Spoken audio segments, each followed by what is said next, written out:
उवाच किं तद्ब्रह्म किमध्यात्मम् किं कर्म पुरुषोत्तम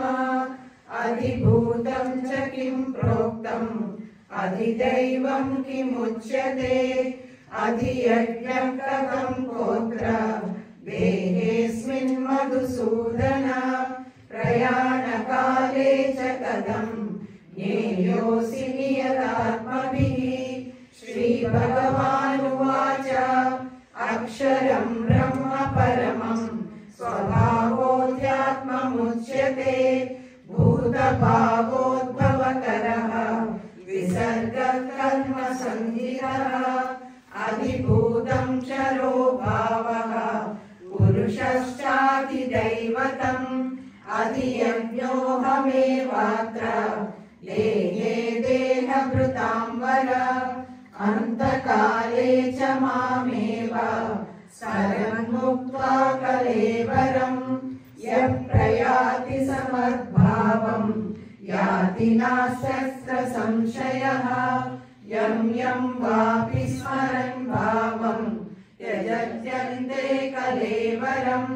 तं तमेवैति कौन्तेय सदा तद्भावभावितः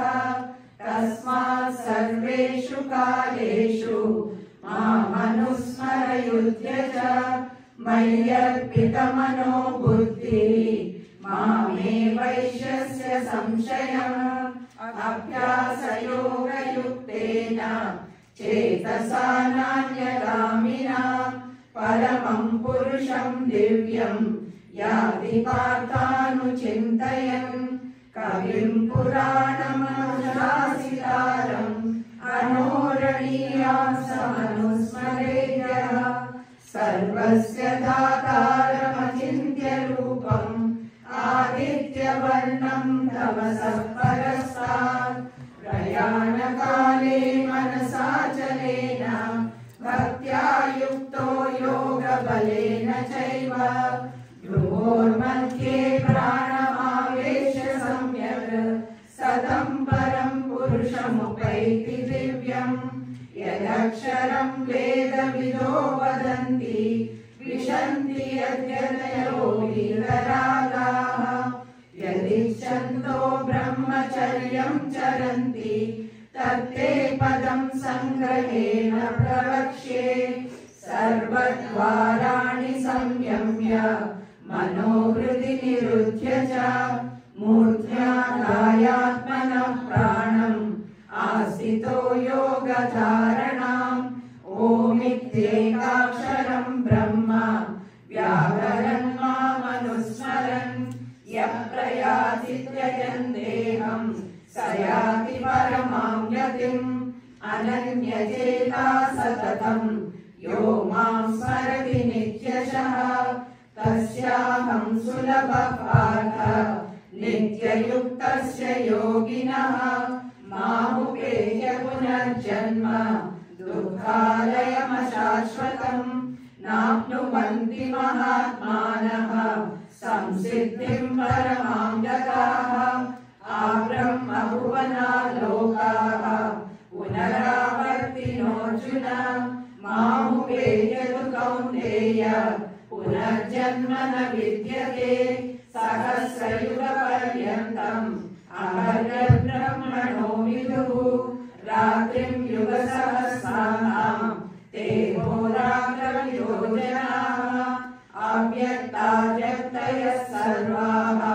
प्रभवन्त्यः रात्र्यागमे प्रलीयन्ते तत्रैवाव्यक्तसंज्ञके भूतग्रामस्य एवायम् भूत्वा भूत्वा प्रलीयते रात्र्यागमे वशः पार्थ प्रभवत्यः रागमे परस्तस्मात्तु भावोऽन्यो व्यक्तो व्यक्तात् सनातनः यः सर्वेषु भूतेषु नश्यत्सु न विनश्यति अव्यक्तोऽक्षर इत्युक्तः समाहुपरमां गतिम् यं प्राप्य न निवर्तन्ते तद्धाम परमं मम पुरुषः स परः पार्थ भक्त्या लभ्यस्वनन्यया भूतानि येन सर्वमिदं ततं यत्र काले त्वनावृत्तिम् आवृत्तिं चैव योगिनः प्रयाता यान्ति तं कालं वक्ष्यामि भरतर्षभ अग्निर्ज्योतिरः शुक्लः षण्मासा उत्तरायणम् तत्र प्रयाता गच्छन्ति ब्रह्म ब्रह्मविदो जनाः धूमो रात्रि सदा कृष्णः षण्मासा दक्षिणायनम्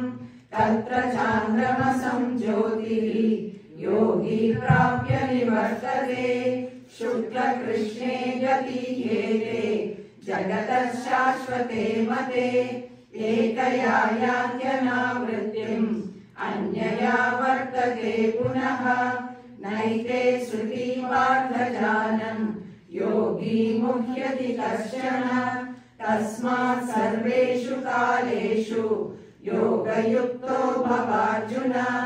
वेदेषु यज्ञेषु तपस्सु चैव